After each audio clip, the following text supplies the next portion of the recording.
আসসালামু আলাইকুম। ওয়ালাইকুম আসসালাম।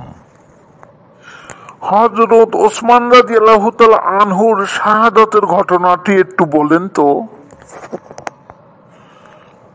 অন্ধকারে এক জায়গায় বসি। লাগবে না, আপনি এখানেই বলেন।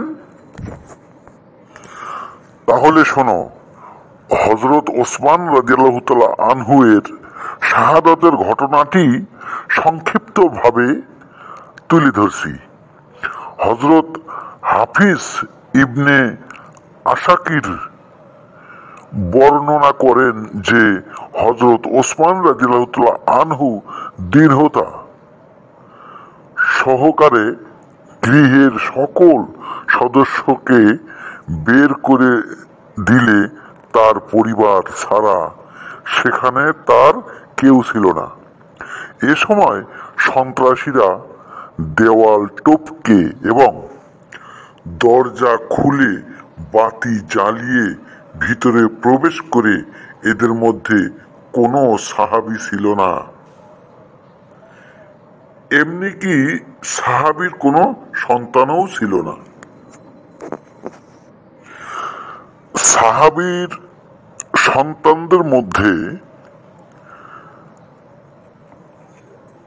কেবল মুহাম্মদ ইবনে আবু বকর রাদিয়াল্লাহু তাআলা আনহু ছিলেন এদের মধ্যে কেউ অগ্রসর হয়ে তাকে প্রহার করলে তিনি বেহুশ হয়ে পড়ে যান।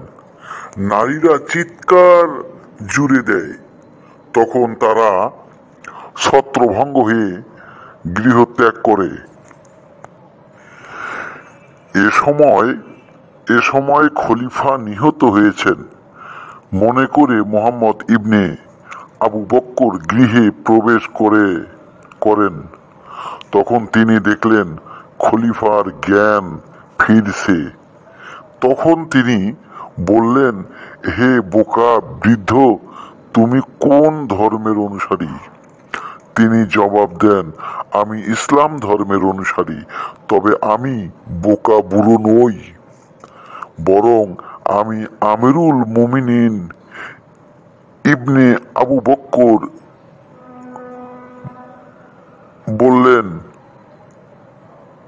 তুমি কিতাবুল্লাহ পরিবর্তন সাধন করেছ? খলিফা বললেন, কিতাবুল্লাহ তো আমার এবং তোমাদের সকলের সম্মুখে বিদ্যমান রয়েছে।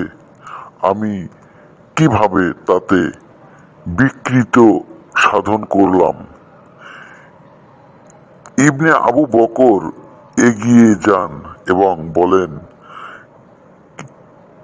কিয়ামতের দিন আমরা যদি বলি, হে আমাদের পালনকর্তা, আমরা আমাদের নেতার কর্তাদের আনুগত্য করেছিলাম আর তারা আমাদেরকে বিভ্রান্ত করেছে, তবে আমাদের কথা গৃহীত হবে না। সূরা আহজাব 33 নম্বর সূরা, আয়াত 67। এই বলে তিনি খলিফাকে টানা হেঁচড়া করে ঘরের দরজা পর্যন্ত নিয়ে আসেন। তখন খলিফা বলছিলেন, হে ভাতিজা, তোমার পিতা আমার দাড়ি ধরতে পারতেন না। ইফাবা কর্তৃক অনুমোদিত আল বিদায়া ওয়া নিহায়া 7ম খণ্ড, পৃষ্ঠা 332 ও 333।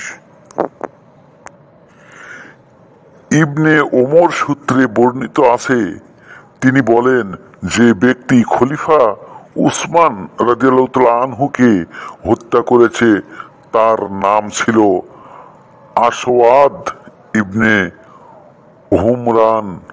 সে বর্ষা দ্বারা হযরত ওসমান রাদিয়াল্লাহু তাআলা আনহুকে আঘাত করে।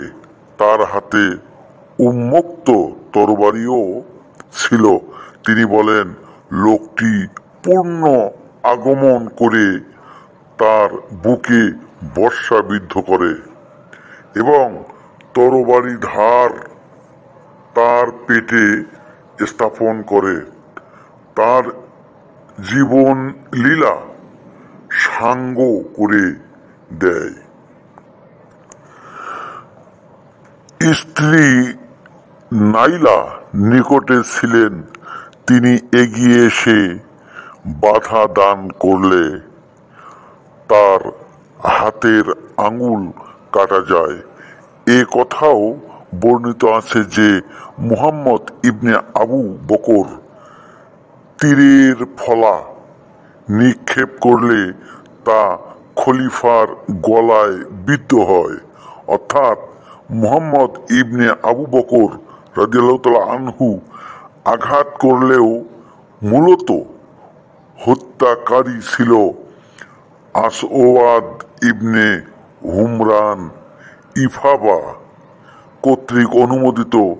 আল বিদায়া ওয়ান নিহায়া 7ম খণ্ড পৃষ্ঠা 333। মূলত হযরত ওসমান রাদিয়াল্লাহু তাআলা আনহু এর হত্যা ছিল মুহাম্মদী ইসলামের প্রথম ফিতনা। ফলে মুসলমানদের ঐক্যর মাঝে বিশাল ফাটল সৃষ্টি হয়, যা পরবর্তীতে হযরত আলীর কারামাল্লাহু ওয়াজহু খেলাফতকালে জঙ্গে জামাল ও জঙ্গে সিফফিনের মতো রক্তক্ষয়ী যুদ্ধ মুসলমানরাই জড়িয়ে পড়ে হাজার হাজার মুসলমানের প্রাণ বিসর্জন দিতে হয়।